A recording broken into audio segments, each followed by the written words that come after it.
Hello students, Calcutta university 6th same philosophy major তোমাদের জন্য video নিয়ে চলে এসেছি সন্নিধি কোচিং এর তরফ থেকে। আমি সমীরণ স্যার। আগে বলো তোমরা কেমন আছো? তোমরা অনেকে আমার ভিডিও দেখো, পরীক্ষার সময় তোমরা অনেকে আমায় অনেক প্রশ্ন করেছো, তার উত্তর আমি যথাসাধ্য দেওয়ার চেষ্টা করেছি। তোমরা অনেকে কমন পেয়েছো, তার কমেন্টেও জানিয়েছো, পার্সোনালি অনেকে মেসেজ করে আমায় জানিয়েছো। তোমাদের জন্য ভিডিও নিয়ে আমি চলে এসেছি। আজকের ভিডিওটা তোমরা নিশ্চয়ই থাম্বনেল দেখে জানতেই পেরে গেছো কি বিষয় ভিডিও। সেটা হচ্ছে 6th সেম ফিলোসফি মেজরে তোমাদের কি কি পড়তে হবে সেটার একটা ডিটেল ভিডিও তোমাদের আমি আজকে বানাচ্ছি। তোমরা দেখে নাও, সঙ্গে থাকবে যে আমি তোমাদের কেরম করে কি ভিডিও আনবো। তোমাদের যদি কোনো স্পেশাল রিকোয়ারমেন্টস থাকে সে সংক্রান্ত আমাকে জানিও কমেন্টে। শেষ পর্যন্ত ভিডিওটা দেখো, তোমাদের জন্য কিছু ভালো বিষয় নিয়েও বলবো। আশা করবো ভিডিওটা ভালো লাগবে। চলো দেরি না করে কি কি পেপার আছে, সেগুলো কি কি, সেখানে কি কি পড়তে হবে সেটা আমি ডিসকাস করে দিই। এই সেমিস্টারে তোমাদের 3টে পেপার ফিলোসফি মেজরে আছে, ডিএসসিসি 13, 14 আর 15। ডিএসসিসি 13-এ তোমাদের রয়েছে তর্ক সংগ্রহ, 14-এ আছে হচ্ছে এপিস্টেমোলজি এন্ড মেটাফিজিক্স বলে একটা জায়গা, সেখানে তোমাদের মেইনলি পেপারটাকে বলা হয় হসপার্স বলে একজন আছেন, তারই লেখা একটি বই মেইনলি তোমাদের পাঠ্য আছে। আর তারপরের পেপার যেটি রয়েছে সেটিতে আছে হচ্ছে অর্থাৎ 15, সেখানে আছে হচ্ছে এথিক্স। সেখানে এথিক্সে তোমাদের ইন্ডিয়ান আর ওয়েস্টার্ন দুই এথিক্সই পড়তে হবে। এবার তার আগে আমরা খুব চটজলদি দেখে নিই তর্ক সংগ্রহ পেপারটা অর্থাৎ ডিএসসিসি 13-এ তোমাদের কি কি বিষয় মেইনলি পাঠ্য। সেখানটা তোমাদের আগে বলি, তর্ক সংগ্রহে তোমরা অলরেডি পড়ে এসছো বুদ্ধি, তারপরে পড়ে এসছো হচ্ছে প্রত্যক্ষ। এই দুটো জায়গায় মেইনলি পড়ে এসছো। বুদ্ধি, প্রত্যক্ষ, করণ, কারণ, কার্য, এই জায়গাটাই তোমাদের পড়া হয়েছে, মানে কিছুটা অংশ পড়া হয়েছে। এইবার বাকি যে খণ্ডগুলো আছে সেখানে রয়েছে অনুমান খণ্ড, উপমান খণ্ড আর শব্দ খণ্ড। এই 3টে খণ্ড তোমাদের পড়তে বাকি আছে। এই জায়গাটাই তোমাদের এবার পাঠ্য আছে। অনুমান খণ্ডে তোমাদের পড়তে হবে অনুমানের মধ্যে অনেক ছোট ছোট জিনিসের শব্দের মানে বুঝতে হবে, যেটা না বুঝলে তোমাদের করতে প্রশ্নের উত্তর করতে খুব অসুবিধা হবে। যেরকম এখানে লেখা আছে পরামর্শ, পক্ষ ধর্মতা, এগুলো আগে শোনোনি, ব্যাপ্তিটাকে শুনেছো, ব্যাপ্তি গ্রহ মানে ব্যাপ্তির লাভের উপায়, স্বার্থানুমিতি পরার্থানুমিতি শুনেছো, কেবলান্নায় কেবলবাদিনী অন্যবাদিনী শুনেছো, কিন্তু এই পরামর্শ, পক্ষ ধর্ম ব্যাপারটা তোমাদের কাছে নতুন। আরো বিষয় রয়েছে সাধ ঈশা, এইসব মানে কি এগুলো বুঝতে হবে। তারপরে হেতুর ক্ষেত্রে হচ্ছে সৎ হেতুর বৈশিষ্ট্য পড়তে হয়, হেত্যাভাস, এটা খুব খুব ইম্পর্টেন্ট জায়গা, যেখান থেকে তোমাদের লজিকের মতো 15টি নম্বর একদম ছাকা থাকবে। এই ব্যাপারটাকে বলা হয় ইন্ডিয়ান লজিক ও তর্ক সংগ্রহ ইন্ডিয়ান লজিক। এইখানে লজিকের মধ্যে হেত্যাভাস করতে হয়। তোমরা যদি হেত্যাভাসের ক্লাস চাও আমাকে অবশ্যই কমেন্টে জানিও, আমি তোমাদের ক্লাস নেবো। কিন্তু হেত্যাভাস খুব জটিল, আমি জানি না ইউটিউবে কতটা বোঝাতে পারবো তোমাদের, তবে চেষ্টা করব।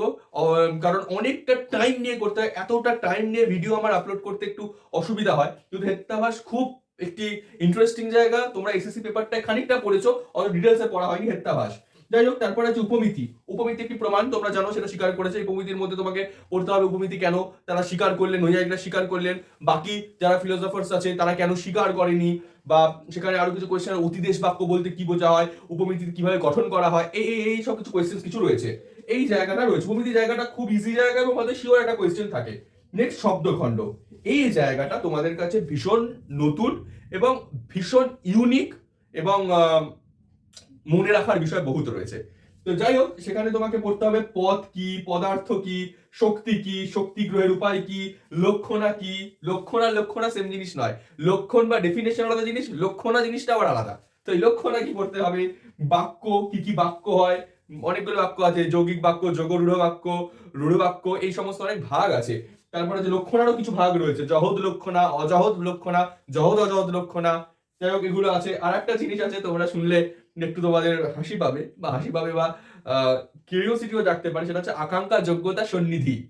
এখানে সন্নিধি ব্যাপারটা রয়েছে এবং আমার ইউটিউব চ্যানেলের নামকরণ এইটি থেকে সন্নিধি।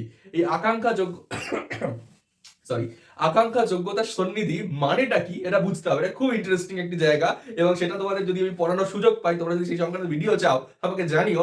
ওই সন্নিধি ব্যাপারটা কি এবং আমি কেন কৌশিকের নাম সন্নিধি রেখেছি সেটিরও একটি ব্যাপার রয়েছে। তো সেটি গল্প তোমরা জানতে চাইলে নিশ্চয়ই কমেন্টে জানিও। তো যাই হোক, লাস্ট হচ্ছে তারপরে হচ্ছে অর্থাপত্তি। অর্থাপত্তি, আচ্ছা, এই জায়গাটা একটা খুব ইম্পর্টেন্ট জায়গা। বিষয়টাকে রয়েছে এইভাবে, নৈয়ায়িকদের সাথে মীমাংসক ফিলোসফি প্রভাকর আর কুমারী মীমাংসকের একটা বাদানুবাদ রয়েছে এই শব্দকে কেন্দ্র করে। সেখানে অর্থাপত্তির জায়গাটাও ঢুকছে। তারপরে অর্থাপত্তিকে প্রমাণ হিসাবে নৈয়ায়িকরা স্বীকার করেনি, কিন্তু মীমাংসকের কিছু কিছু মীমাংসক স্বীকার করেছে। তো এই সংক্রান্ত একটা কন্ট্রোভার্সিয়াল জায়গা রয়েছে। সেই কন্ট্রোভার্সিটা কি সেটা করতে হবে। কন্ট্রোভার্সি বলে তোমরা বেটার শুনবে। যাই হোক, তারপরে প্রামাণ্যবাদ, শতপ্রামাণ্য, পরতক প্রামাণ্য।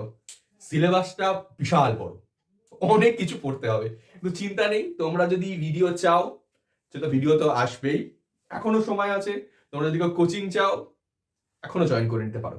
অনলাইন কোচিং, অফলাইন কোচিং, জানি আমাকে অনেকে যোগাযোগ করেছিলে যাদের ডিস্টেন্সটা একটা ম্যাটার হচ্ছে, কিন্তু আমি অ্যাসিওর করতে পারি অনলাইনে পড়েও তোমাদের কোনো অসুবিধা হবে না। আমি কিরকম তোমরা বোঝাই সেটা তোমরা বুঝতেই পারছো আমার ভিডিও দেখে। এবং পাশাপাশি যদি তোমাদের মনে হয় যে নোটের দরকার, সেটাও তোমরা পাবে। তো যাই হোক, সেটা পরের কথা। তো যদি তোমরা মনে করো আমার কাছে পড়তে চাও, ডিসক্রিপশনে দেওয়া নাম্বারে অবশ্যই যোগাযোগ করো। যাই হোক, এই হচ্ছে তোমাদের ডিএসসিসি 13 এর সিলেবাস। এবার চলে যায় ডিএসসিসি 14 এ তোমাদের কি কি পড়তে হবে সেই বিষয়ে ভিডিওতে। ডিএসসিসি 14 বা হসপার্সের পেপারটা তোমাদের ফিলোসফির একটা অন্য ধারার পেপার। এই পেপারটাকে বলা হয় অ্যানালিটিক ফিলোসফি, যে জিনিসটা আগে তোমরা পড়োনি। অ্যানালিটিক ফিলোসফি মানে যেটাকে বলা হয় ভাষা দর্শন। এইখানে মূলত যে এস্টাবলিশ ট্রুথগুলো মানে এস্টাবলিশ বিষয়গুলো অলরেডি আছে, সেটার একটা বিচার হয়। যে বইটা তোমাদের পাঠ্য, সেটা হসপার্সের লেখা একটি বই, ইংরেজি বই, an introduction to philosophical analysis. বইটার ছবি আমি এখানটায় দিয়ে দিচ্ছি, তোমরা দেখে নিও। কিন্তু যারা তোমরা বাংলায় পড়ছো তাদের তো আর ইংরেজি বইটা পড়ার সম্ভব হবে না এটুকু সময়ের মধ্যে। যদি কেউ চাও নিশ্চয়ই পড়তে পারো। বইটি অনলাইনে পিডিএফ ফ্রিতে অ্যাভেলেবেল রয়েছে, কেউ চাইলে ডাউনলোড করে পড়তেই পারো। আমার কাছেও আছে বইটি। যাই হোক, সেটা অন্য প্রসঙ্গ। কিন্তু এখানে তাহলে পড়তে কি হবে, সিলেবাস অনুযায়ী তোমাকে এইগুলো পড়তে হবে। সত্যতা এবং জ্ঞানের উৎস। এখানে বিষয়টা হচ্ছে সত্য বলতে কি বোঝায়। জ্ঞানের উৎস তোমরা ফার্স্ট সেমে পড়ে এসেছিলে, বাচনিক জ্ঞান, সবল অর্থে জানা, দুর্বল অর্থে জানা, এই জায়গাটা একটু পড়তে হবে। নেক্সট, বিশ্লেষক সত্য। কান্ট পড়তে গিয়ে পড়েছিলে সংশ্লেষক, বিশ্লেষক। আবার পূর্বত সিদ্ধ অবধারণ বলতে কি বোঝায়, এই জিনিস জায়গাগুলো, এবং পূর্বত সিদ্ধতার এবং বিশ্লেষক এটা কি বলে, বিশ্লেষক সত্যের আবার দুটো সংজ্ঞা দিয়েছে হসপার্স, সেই জিনিসটা পড়তে হবে। যৌক্তিক সম্ভাব্যতা একটা খুব ইম্পর্টেন্ট জায়গা, ইন্টারেস্টিং জায়গা। লজিক্যাল পসিবিলিটি বলা হয়। তোমাদের যদি বলা হয় যে আমি এক লাফে চন্দননগর থেকে কলকাতা চলে যাব, এটা ইজ পসিবল? লজিক্যালি এটা পসিবল। কিভাবে পসিবল সেটা পড়তে পড়তে তোমরা জানবে। তারপরে নিয়ম আর ব্যাখ্যা। নিয়ম বলতে কি বোঝায়, কোনো জিনিসের ব্যাখ্যা বা এক্সপ্লেনেশন বলতে কি বোঝায়, এরকম টাইপের ব্যাপার আছে। কারণ বলতে কি, কারণের সুর, কারণতা বলতে বোঝায় কারণের ল, এটা কিভাবে চলে, এই ছোটখাটো বিষয়গুলো রয়েছে, এবং এগুলো খুব ইন্টারেস্টিং বিষয়। আর এই জায়গাটা হচ্ছে আধিবিদ্যক সমস্যা। তোমরা যখন ফার্স্ট টাইম পড়েছিলে তখন অধিবিদ্যা পড়েছিলে, সেখানে দ্রব্য, তারপরে ডেকার্ট, স্পিনোজা, লাইবনিজ এদের দ্রব্য সংক্রান্ত মতবাদ, এদের সামান্য সংক্রান্ত মতবাদ, এগুলো প্লেটোর সামান্য সংক্রান্ত মতবাদ, অ্যারিস্টটলের সামান্য সংক্রান্ত মতবাদ, এগুলো পড়েছিলে। এইগুলোর একটা ক্রিটিক্যাল অ্যানালাইসিস করেছেন হসপার্স। ক্রিটিক্যাল মানে হচ্ছে দ্রব্য বলতে আমরা যেটাকে মানি সেটিকে কি দ্রব্য বলা যায়, বা দ্রব্য সম্পর্কে তিনি ডেকার্ট যা বলেছেন, তারপরে সামান্য সম্পর্কে প্লেটো যা বলেছে সেগুলো কি মানা যায়, সেগুলো ল্যাঙ্গুয়েজ ফিলোসফি মানে অ্যানালিটিক ফিলোসফির আন্ডারে যদি ঢালা হয়, মানে বিচার করা হয়, তাহলে কি দাঁড়াবে, এই সংক্রান্ত আলোচনাটা কি বলা হচ্ছে এখানে পাঠ্য তোমাদের। লাস্টে বস্তুবাদ, ভাববাদ, অবভাসবাদ। অবভাসবাদ তো তোমরা পড়োনি এখনো, ভবিষ্যতে যখন পড়ো, যদি তোমাদের এই সংক্রান্ত ভিডিও তোমরা চাও নিশ্চয়ই আসবে। বস্তুবাদ, ভাববাদ তোমাদের পরিচিত। লকের বস্তুবাদ, পার্কলের ভাববাদ, সেম জিনিসটা পড়তে হবে, কিন্তু হসপার্স কি আঙ্গিকে দেখেছে সেইটা পড়তে হবে। ঠিক আছে, এই হচ্ছে তোমাদের ডিএসসি 14 এর সিলেবাস। তোমরা যদি ভিডিও চাও, আবার বলছি, কমেন্টে জানিও, নিশ্চয়ই তার ভিডিও আসবে। তোমাদের স্পেশাল কোনো রিকোয়েস্ট থাকলে সেটিও জানিও, সেই সংক্রান্ত ভিডিও বানানোর আমি চেষ্টা করবো। এবার দেখিনি এথিক্স পেপারে কি পড়তে হবে। এথিক্স পেপারটা তোমাদের দুটো পার্টে ভাগ করা আছে, ইন্ডিয়ান আর ওয়েস্টার্ন। কোয়েশ্চেন দুটো থেকে আসবে, দুটো থেকেই তোমাকে অ্যাটেন্ড করতে হবে। এটা যেমন ইন্ডিয়ান করে ওয়েস্টার্ন করা যাবে, ওয়েস্টার্ন করে ইন্ডিয়ান করা যাবে না, দুটোই করতে হবে।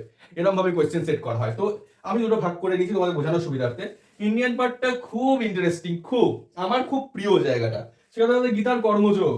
গীতার কর্মযোগের খানিকটা জায়গা পড়তে হবে। সকাম কর্ম, নিষ্কাম কর্ম কি, কর্মযোগে কি বলা হয়েছে, এই জায়গাটা খুব ইন্টারেস্টিং জায়গা, আমার পড়াতে খুব ভালো লাগে। তোমরা যদি চাও নিশ্চয়ই ভিডিও আসবে।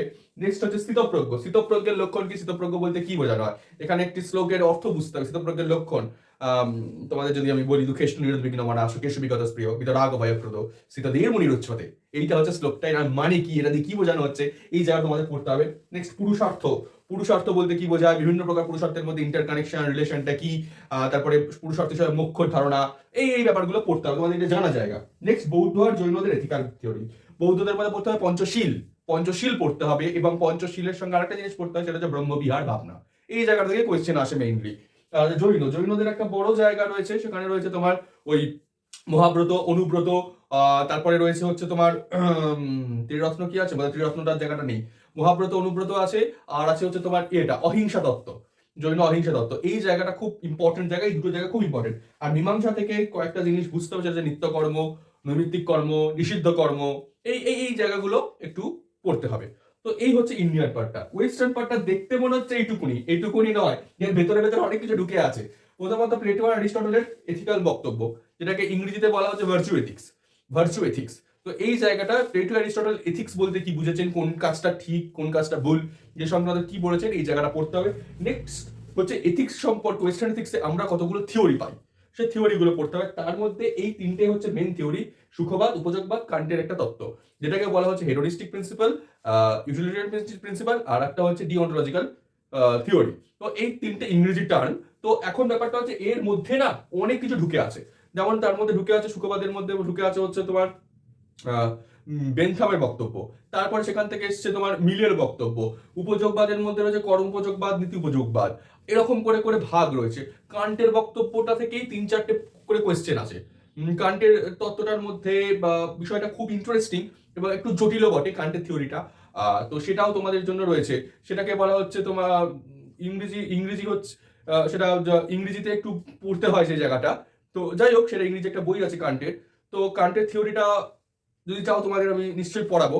তো যাই হোক, এই কান্টের তত্ত্ব হচ্ছে আর একটা জায়গা, এই জায়গাটা খুব ইম্পর্টেন্ট, এবং এই জায়গাটা থেকে বেশ অনেকগুলো কোয়েশ্চেন আছে। এই জায়গাটা থেকে মেইনলি কোয়েশ্চেন আসে। এই আমি লিখে দিই ছোট করে, এর মধ্যে অনেক কিছু ঢুকে আছে। তো যাই হোক, আর একটা হচ্ছে শাস্তি, পানিশমেন্ট। পানিশমেন্ট বলতে কি বোঝায়? পানিশমেন্ট 3 প্রকার পানিশমেন্টের কথা তোমাদের পড়তে হবে। একটা হচ্ছে প্রতিশোধাত্মক, একটা হচ্ছে প্রতিরোধাত্মক, একটা হচ্ছে সংশোধনাত্মক। এই 3টে মতবাদ তোমাদের পড়তে হবে। এই 3টে মতবাদের মধ্যে কি কারেকশন রয়েছে, আর একটা জিনিস আছে, সেটা হচ্ছে প্রাণদণ্ড কি আদৌ মানে গ্রহণযোগ্য। তো এই সংক্রান্ত মতবাদগুলো তোমাদের পড়তে হবে। তো জায়গাটা খুব ইন্টারেস্টিং, তবে ইন্ডিয়ানটা অনেক বেশি ইন্টারেস্টিং ওয়েস্টার্নের থেকে, আমার খুব প্রিয় লাগে জায়গাটা। তো এই হচ্ছে তোমাদের সিলেবাস। তোমরা কিরকম কি ভিডিও চাইছো আমাকে জানিও। আমি চেষ্টা করব প্রত্যেক উইকে যদি তোমাদের জন্য অন্তত 2টো করে ভিডিও আমি দিতে পারি, আমি চেষ্টা করব সেই ভিডিও দেওয়ার। আর এত বড় সিলেবাস সব পড়ানো আমার মনে হয় না আমার পক্ষে সম্ভব হবে।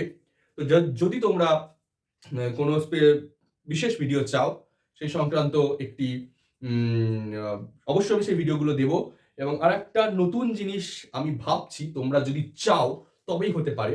আমি চাই যদি তোমরা ইন্টারেস্টেড হও, তাহলে কোনো একদিন সেমিস্টার চলাকালীন যদি মাসে 1 দিন বা 2 দিন করে আমি তোমাদের ফ্রিতে ক্লাস দিই থ্রু গুগল মিট। সেখানে কি আলোচনা হবে, তোমাদের পড়তে কোথাও অসুবিধা হচ্ছে, কোনো বিষয় যদি কোয়ারি থাকে, সেই সংক্রান্ত একটা আলোচনা তোমাদের সাথে হবে, এবং একদম আমার সাথে ইন্টারাকশন করার সুযোগ পাবে। তোমরা যদি তোমরা চাও লাইভ ইন্টারাকশন করার সুযোগ পাবে।